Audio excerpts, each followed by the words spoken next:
आणि सतत चालणाऱ्या या बैठका आहेत। लोकसभेच्या निवडणुकीनंतर जे 2 निरीक्षक नेमले ते आज मुंबईत येत आहेत आणि त्याच्यामुळं कोर कमिटीची बैठक बोलवण्यात आलेली आहे। भारतीय जनता पार्टीच्या संघटनात्मक कामाबद्दल या बैठकीमध्ये चर्चा होणार आहे। सर, नरेटिव्ह सेट करण्यात वगैरे कमी पडल्याची चर्चा होती, तो सेट केला जाईल आता? असं काही नाही, नरेटिव्ह सेट वगैरे करण्यासाठीची बैठक नाही आहे।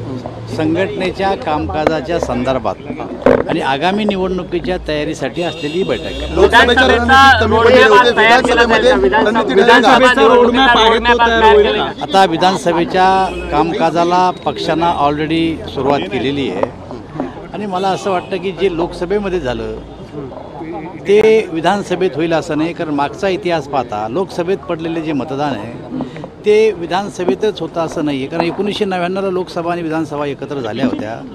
एकाच माणसाच्या हातात दोन्ही बॅलेट पेपर दिले होते, त्यांनी लोकसभेला वेगळं मतदान केलं आणि विधानसभेला वेगळं मतदान केलं। त्या टायमाला लोकसभेत आम्ही जिंकलो पण विधानसभेत आम्ही हरलो आणि त्याच पद्धतीप्रमाणे आत्ता विधानसभेला जो मतदार आहे तो शून्य मतदार आहे महाराष्ट्रातला। जे लोकसभेमध्ये झालं ते विधानसभेत होणार नाही। भारतीय जनता पार्टी आणि आमचा मित्र पक्ष पुन्हा विधानसभेमध्ये सत्तेत येईल।